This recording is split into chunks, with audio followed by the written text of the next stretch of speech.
दिल्ली का मुख्यमंत्री कौन होगा ये आज शाम तक आपके सामने होगा। फिलहाल बैठकों का दौर जारी है, पर्यवेक्षक के नाम तय किए जा रहे हैं। इसके बाद विधायक दल की बैठक आज शाम को होनी है और उसमें 48 विधायकों में से वो कौन सा नाम होगा जिसे दिल्ली की कमान अगले 5 साल तक सौंपी जाएगी, जिसके कंधों पर दिल्ली में तमाम किए गए वादों को पूरे करने की जिम्मेदारी होगी, आपके सामने आएगा। लेकिन 48 विधायकों के नामों के पीछे क्या समीकरण है, कौन सी पॉजिटिव चीज उनके लिए काम कर सकती है सीएम बनाने के लिए, क्या नेगेटिव उनके लिए जा सकता है, ये हम लगातार आपको बता रहे हैं। ऐसी एक सीट शाहदरा की बात कर लेते हैं जहां से संजय गोयल इस बार चुनाव जीत कर आए हैं।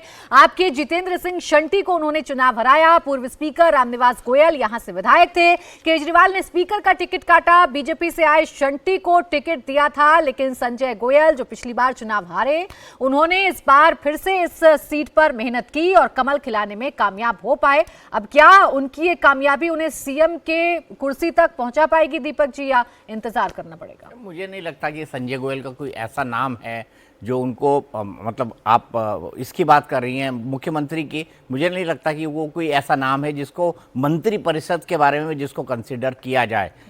मैं तो उनकी संभावनाएं ना के मंत्री परिषद में नहीं तो सीएम तो फिर दूर की बात हो गई। जी जी, मुझे कम से कम ऐसा लगता है, हो सकता है मेरा आकलन गलत हो।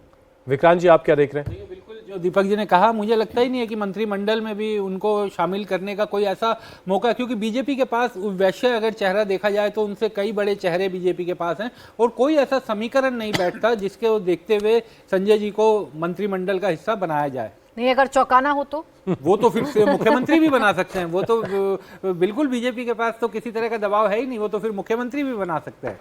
तो क्या यही पैरामीटर उनके लिए काम कर सकता है? संगठन से जुड़े रहे, जिला अध्यक्ष रहे और रामनिवास गोयल जैसा आपने कहा उनका टिकट काटा नहीं। गोयल साहब ने ऑफर दिया था कि हम नहीं लड़ेंगे। अब संटी पहले भाजपा से वहाँ एमएलए रहे, इसलिए वो ऐसा, लेकिन सही कह रहे हैं आप दोनों आदमी कि वो मुझे लग रहा है कोई मंत्री नाम है नहीं। अब हम लोग जैसे सरप्राइज नाम का मनोहर लाल खट्टर और ये सब तो बन सकते हैं, लेकिन सामान्य ढंग से कोई समीकरण ऐसा नहीं दिख रहा है कि जिससे संजय जी को बनाया जाए। लेकिन अब बाकी तो भाजपा के संसदीय बोर्ड और नरेंद्र। रोहन आपकी नजर क्या देख रही भाई? नहीं, मुझे नहीं लगता कि मंत्री मंडल में भी कोई नाम इनका जिक्र होना भी चाहिए, क्योंकि इससे पहले भी जितने नाम हमने जिक्र किए हैं वो बहुत ही पावरफुल नेता रहे हैं। चाहे बीजेपी को खड़ा करने में उनकी रणनीति रही हो 2015 के पहले, 2014 के पहले या 2014 के बाद में, उनमें कहीं इनका नाम आता नहीं है। और अगर मैं बात करूं कि जो 8 से 9 नाम हम लोग मंत्रिमंडल के भी बारे में बात करें, मुझे लगता है कि और बड़े ऐसे लोग रहे हैं जिन्होंने काम बहुत ज़्यादा करे हैं, चाहे वो रविंदर बिष्ट हों, सतीश उपाध्याय हों, विजेंद्र गुप्ता हों, पवन शर्मा हो उत्तम नगर से। फर्स्ट डेब्यूटेंट एमएलएज में जो नाम आ रहे हैं वो नाम इनसे ज़्यादा भारी हैं और काम भी उन्होंने करके दिखाया है। सतीश उपाध्याय हों, परवेश शर्मा, और ये हम नहीं भूल सकते बार बार इस बात के लिए कि ये वाली जो बीजेपी 48 एमएलए लेके आई है इस बारी, यहाँ पे सीनियर और यंग जो एमएलएज हैं ना, विधायक हैं, उनके कॉम्बिनेशन बड़े ऑलरेडी बहुत पहले से स्ट्रॉन्ग है। चाहे वो सतीश उपाध्याय हों, परवेश हों, इधर से अगर मैं यंग की बात करूं या बोरो करके जो नाम आ रहे हैं, मजिंदर सिरसा हों, लवली हों, बिष्ट हों, ये इनकी दावेदारी बड़ी मजबूत है। चलिए, संजय गोयल सीएम पद की दौड़ में नहीं है ऐसा यहां बैठे हमारे तमाम मेहमानों को लगता है, लेकिन एक और नाम है जिसका जिक्र करना बड़ा जरूरी है। अजय महावर दूसरी बार विधायक बने हैं। वो राष्ट्रीय स्वयंसेवक संघ से जुड़े रहे, उनकी संगठन क्षमता की मिसाल दी जाती है। पार्टी में उनके साथ काम करने वाले लोग भी मानते हैं कि अजय महावर एक अच्छे और नेता हैं और नेटवर्क वाले नेता, उनकी पकड़ काफी अच्छी है। 2020 में बीजेपी ने दिल्ली में जो 8 सीटें जीती थी उसमें गोंडा एक सीट भी थी। आम आदमी पार्टी पहले दिन से मान रही थी कि यह सीट वो नहीं जीत पाएंगे। तो अजय महावर साहब जो हैं, उनकी दावेदारी कितनी मजबूत लग रही है दीपक साहब? अजय महावर एक नाम है जो चर्चा के अंदर है, तो मैं इसको पूर्णतः तो नहीं खारिज करूंगा कि अजय महावर कहीं कंसीडरेशन में नहीं है। जैसा आपने कहा, पुराने आदमी हैं, गोंडा से जीत कर आए हैं, ये तमाम प्लस पॉइंट्स उनके बारे में बनते हैं। इसके अलावा मैं ये भी आपको बताना चाहता हूं कि आरएसएस से कनेक्शन या आप कितने पुराने संघ से जुड़े हुए हैं, ये भी बहुत मैटर करेगा, क्योंकि दिल्ली जो है वो देश का दिल है, देश की कैपिटल है, यहाँ से पूरे देश की राजनीति चलती है। हम जैसे अखबार वाले, टीवी चैनल वाले दिल्ली पर कुछ ज़्यादा ही फोकस करते हैं।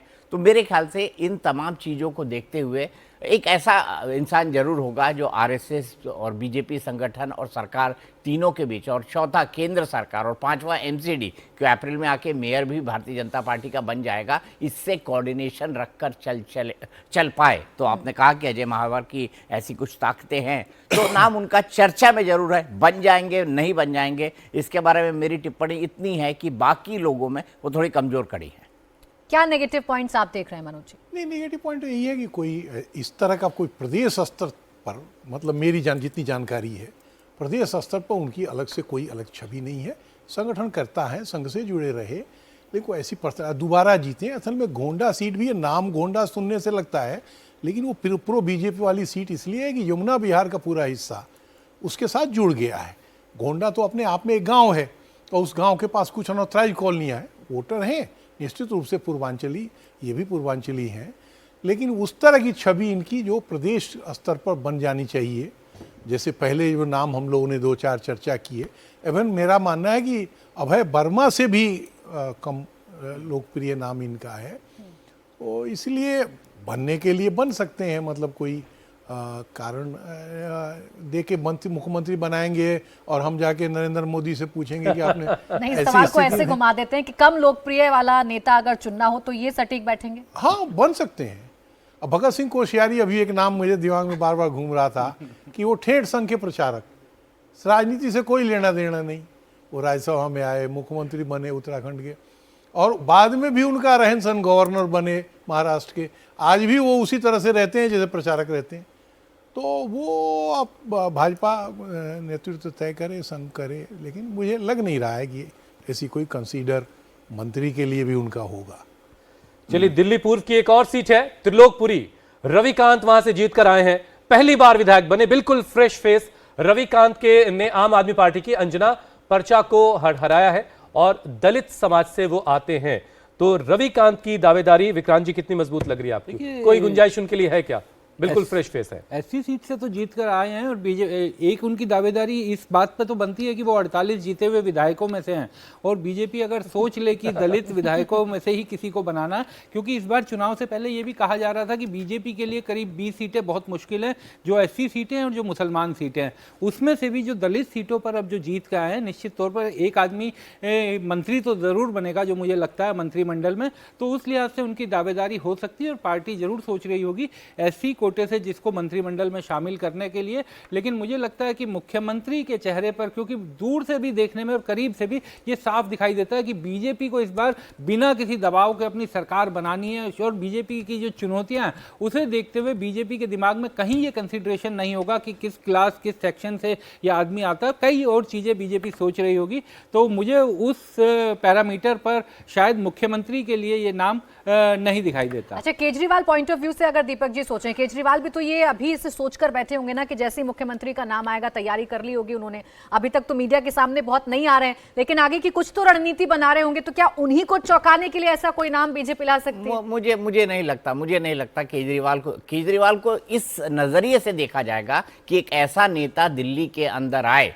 केजरीवाल 3 चीजों के लिए बड़े फेमस है। नारा अच्छा दे देते हैं, नखरा बड़ा अच्छा करते हैं, और नाटक भी बहुत अच्छा करते हैं। तो एक पॉलिटिकल पार्टी में खूबी होनी चाहिए, अच्छा नारा, अच्छा नखरा, अच्छा नाटक। और मुझे लगता है कि एक ऐसा strong face Bharatiya Janata party देगी या देने की कोशिश करेगी, जो अरविंद केजरीवाल की इन पॉलिटिकल जो राजनीतिक पैतरेबाजी होती है ना, गिमिक्स नहीं कहूंगा, जो पैतरेबाजी होती है, उसका मुकाबला कर सके।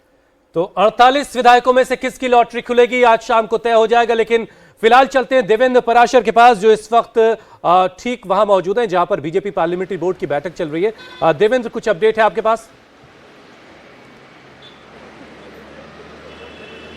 और बैठक तो अभी चल ही रही है। अब से थोड़ी देर के अंदर 15 से 20 मिनट के अंदर बैठक खत्म हो जाएगी, और उसके बाद जो केंद्रीय पर्यवेक्षक होंगे, 2 केंद्रीय मंत्री, उनके नाम आ जाएंगे कि कौन कौन से केंद्रीय मंत्री पर्यवेक्षक के तौर पे आज शाम जो बीजेपी विधायक दल की बैठक होगी उसके लिए जाएंगे, उस बैठक के लिए। और शपथ ग्रहण समारोह का जो एग्जैक्ट टाइम है, जिसमें दिल्ली के आज जिनको मुख्यमंत्री के तौर पे मनोनीत कर लिया जाएगा, वो जो कल शपथ लेंगे वो 12:35 है। यानी कल रामलीला मैदान में 12:35 पर कौन शपथ लेगा, अब से थोड़ी देर के अंदर वो नाम केंद्रीय पर्यवेक्षक के आ जाएंगे और जो नाम तय करेंगे आज शाम विधायक दल की बैठक में विधायकों से राय के बाद। हालांकि वो एक औपचारिक प्रक्रिया होती है।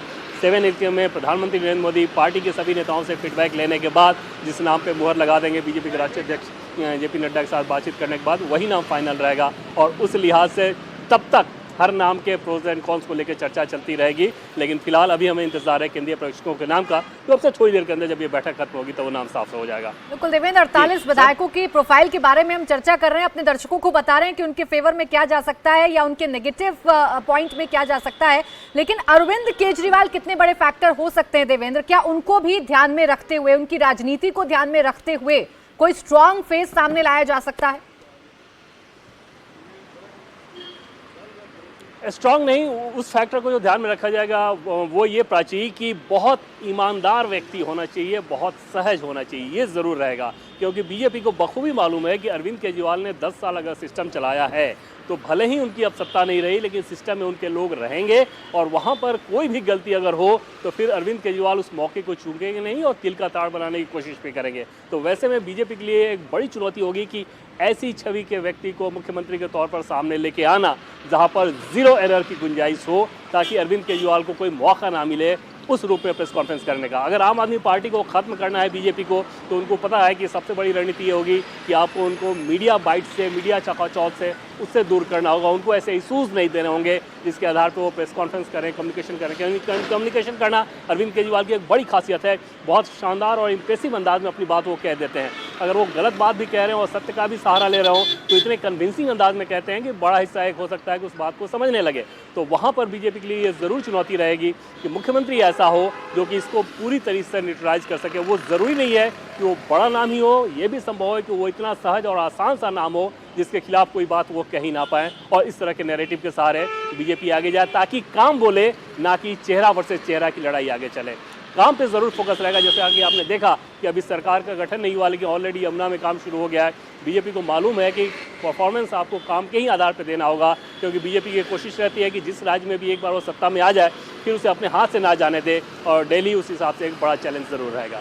काशी, तो तकरीबन 15 से 20 मिनट का, जैसा कि देवेंद्र बता रहे हैं, इंतजार के बाद पार्लियामेंट्री बोर्ड की बैठक खत्म होगी और वो 2 नाम कम से कम सामने आ जाएंगे जो ऑब्जर्वर का काम करेंगे। और शाम होते होते साफ हो जाएगी पिक्चर कि दिल्ली का सीएम कौन बनने वाला है। हालांकि जैसा देवेंद्र बता रहे थे कि नाम तय हो चुका है, बस एक औपचारिकता है जिसका ऐलान शाम को होना बाकी है। बहरहाल 48 विधायकों में से किसकी लॉटरी खुलने वाली है, उनमें से एक नाम और उसकी बात कर लेते हैं। करनैल सिंह सबसे बड़ी उनकी पहचान दिल्ली के सबसे अमीर विधायक के तौर पर है। चुनाव आयोग के पास जमा करवाए गए एफिडेविट में उन्होंने अपनी संपत्ति 259 करोड़ बताई है। करनैल सिंह बीजेपी मंदिर प्रकोष्ठ के प्रमुख हैं और अक्सर अपने बयानों की वजह से चर्चा में रहते हैं।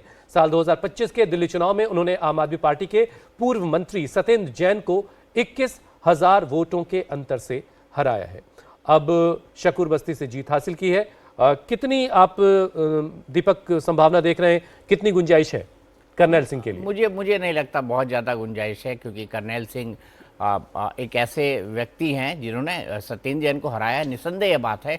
लेकिन भारतीय जनता पार्टी की जो मेरिट्स और डिमेरिट्स होती हैं उसमें मुझे लगता है कि करनैल सिंह की ज़्यादा गुंजाइश दिखाई दे किसी भी पद के लिए। टोटल 9 पद हैं यहाँ पर, एक मुख्यमंत्री, 6 मंत्री, एक स्पीकर, एक डिप्टी स्पीकर, अगर डिप्टी स्पीकर बनाना चाहे तो। लेकिन मुझे नहीं लगता कि 9 पदों में से कहीं करनैल सिंह अपने प्रोफाइल के हिसाब से फिट बैठते हैं। यानी ना इन्हें आप मंत्रिमंडल में देख रहे हैं और ना ही सीएम की रेस में आप? ना, मैंने देख रहा। ठीक है, आप रोहिन जी, आप इनके बारे में क्या आंकलन करेंगे? इनको ना तो सीएम के लिए दावेदार समझ रहा हूँ, ना इवन डिप्टी स्पीकर के लिए। डिप्टी स्पीकर के लिए मुझे लगता है कि ऑलरेडी सीनियर एमएलएज जो है वो बहुत ज़्यादा आज मौजूद है भाजपा में, तो मुझे नहीं लगता कि कोई इन्होंने ऐसी क्षमता भी दिखाई है पिछले 8 से 10 सालों में। लेकिन ये ज़रूर है कि संपत्ति में आज सबसे आगे हैं। मनजिंदर सिरसा से कंपटीशन है 260 करोड़ के आसपास। तो एक समय तो वो होता था जब सिरसा सबसे ऊपर उठ के आते थे, आज उनके कड़े टक्कर देने वाले, अगर कड़ी टक्कर देने वाले हैं तो वो ये खुद ही हैं भाजपा से। तो उस लिहाजे से देखा जाए तो कहीं ना कहीं सबसे ऊपर रहेंगे लिस्ट में, और एक वो ज़रूर नेम एंड फेम मिलता रहेगा पर मुझे सच बताऊं तो मुझे ऐसा कुछ नहीं लगता कि मंत्रिमंडल में भी शामिल होने की कोई उम्मीद है।